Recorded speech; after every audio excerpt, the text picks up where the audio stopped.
One of my biggest pet peeves in the world are people that text message and talk on cell phones while they're driving in their car.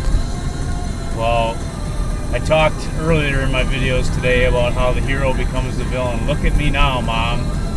No hands. Well, actually I still have two hands on the wheel and I am driving using good skills.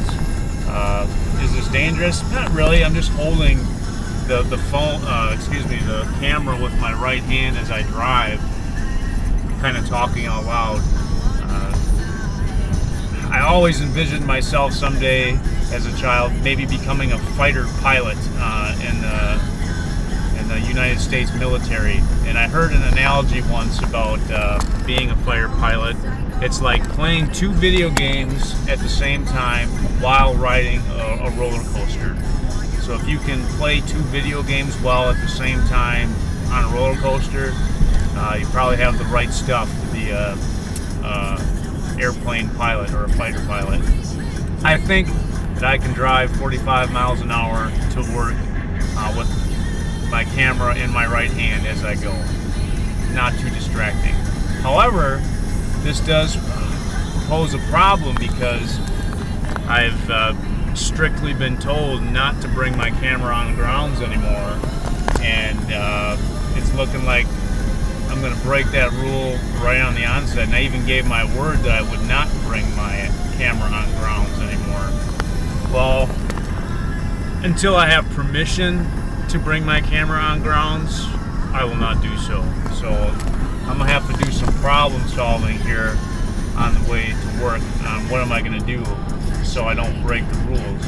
Because if I drive across the state line, kind of sort of with this camera in my car, technically I'm breaking the rules. Now, I can't say that I know all the rules.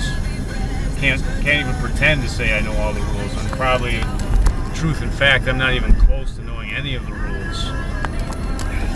When I have my discipline meeting, they have this big Rolodex of rules, I think, that they can pull out and highlight and show me where I've slipped up and where I've gone wrong. But the funny thing is, when I started this job 9 years ago, I wasn't given that big Rolodex of rules by any means, which I think is kind of unfortunate. I wish I would have been given the entire rule book.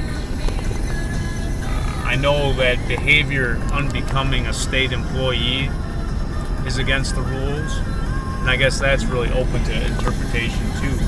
You know, wearing a fanny pack to work with a puppy in it, and I could see where some people would say that's not becoming a state employee. Wearing shorts in the wintertime when it's like freezing outside does not paint a really good picture of professionalism, I guess. I love that place. There's a no trespassing sign at that building right there, and a couple of times I've had to shoot King Midas from the road. Atlas is holding up the globe there. It's like King Midas touched Atlas on the shoulder and turned him to gold. Maybe someday I'll revisit that line of thought in another Brave video. But right now, I'm just trying to get to work in one piece. It's very, very, very early, but that's for good reason. I do intend to make a pit stop before I pull into Winnebago Mental Health Institute today. It may indeed be my last time working at that institute. You never know.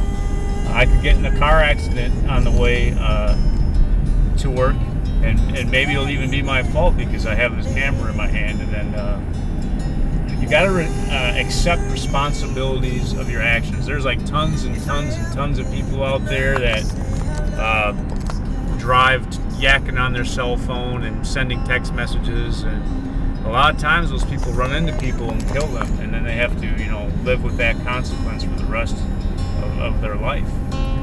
I'm very determined to drive safely, and I'm putting a lot of effort into that. But Fishtails, the new bait shop, is coming up ahead on the left, and that's where I'm going to make my pit stop today. I need to find out if Fishtails is open 7 days a week, if it's open on weekends. I'm not a businessman in the fishing bait industry, but if I ran a bait shop, I would be open on Sunday because I think a lot of people would fish on Sunday. You know, being open Monday through Friday is almost kind of shooting yourself in the foot, because more people are going to go fishing on a Sunday than they are on a Monday, Tuesday, Wednesday, Thursday, or Friday, especially early in the morning. And Corey, I checked on the internet, his business hours open at 5 a.m. So if that's the case, I might be able to leave my camera here overnight and pick it up tomorrow after my night shift is done. And if that doesn't work, there's always plan B.